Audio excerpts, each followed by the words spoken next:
Je voulais un titre simple. Et au début, je pensais dire taharouch, qui veut dire harcèlement sexuel en égyptien, mais enfin bon, il aurait fallu traduire, expliquer. Et taharouch, donc c'est le harcèlement sexuel, donc je cherchais autour de ça, mais en faisant le travail, j'ai bien vu que j'élargissais et que je ne voulais pas traiter uniquement de cette question, mais que le problème au fond de ça, c'est la phallocratie. C'est la domination mâle, enfin, c'est le système patriarcal, machiste, etc.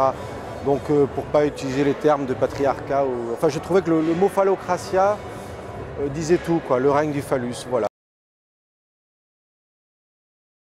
On ne voit pas forcément ça arriver, c'est des petites choses dans les coins, ça dure 3 secondes et puis ça finit pas forcément systématiquement en agression. Donc non, il faut vraiment parler avec les activistes, les ONG, toutes ces personnes qui sont mobilisées sur cette question pour se rendre compte que c'est un fléau. Mais on ne s'en rend pas compte comme ça en marchant dans les rues, non. Yasmina El-Baramawi, qui est dans ses portraits la seule qui a été victime, enfin le seul portrait d'une victime, parce qu'elle avait accepté déjà de parler à la télé, c'est pour ça que j'ai pu la photographier, mais sinon inapprochable.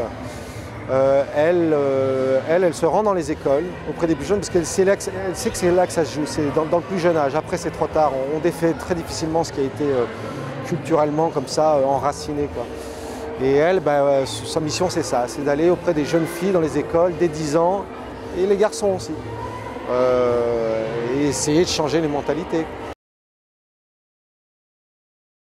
Il y a des hommes qui soutiennent leur combat, c'est normal, il y a toujours eu des hommes féministes, il y a toujours eu des hommes, enfin, les choses ne sont jamais toutes noires, toutes blanches, donc évidemment il y a des hommes qui soutiennent ce combat et qui comprennent, des hommes éduqués, des hommes un peu sensibles, qui voient bien que c'est un problème. Tous les Égyptiens ne sont pas des harceleurs, hein. Voilà, donc c'est ce que je voulais dire en mettant quand même 2 hommes.